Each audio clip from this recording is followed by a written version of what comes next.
Bonjour, je vais vous présenter maintenant la petite partie 2 de notre bouturage de laurier rose.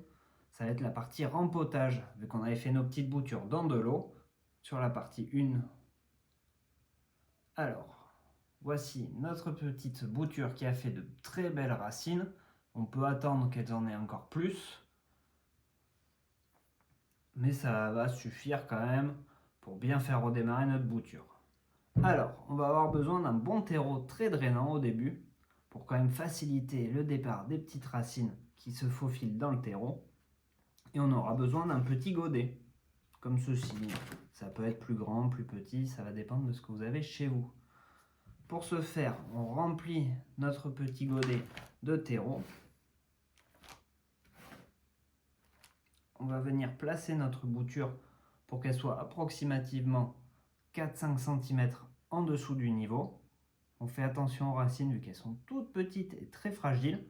On remplit de terreau très doucement.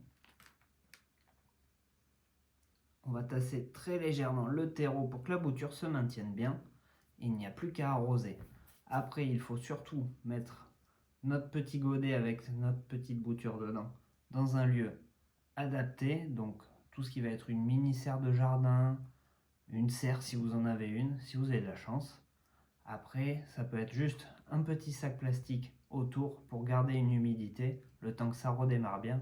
Et dès que les feuilles qui sont à ce niveau-là, les jeunes feuilles, vont bien s'ouvrir et se développer, il n'y aura plus qu'à le planter dans le jardin et profiter.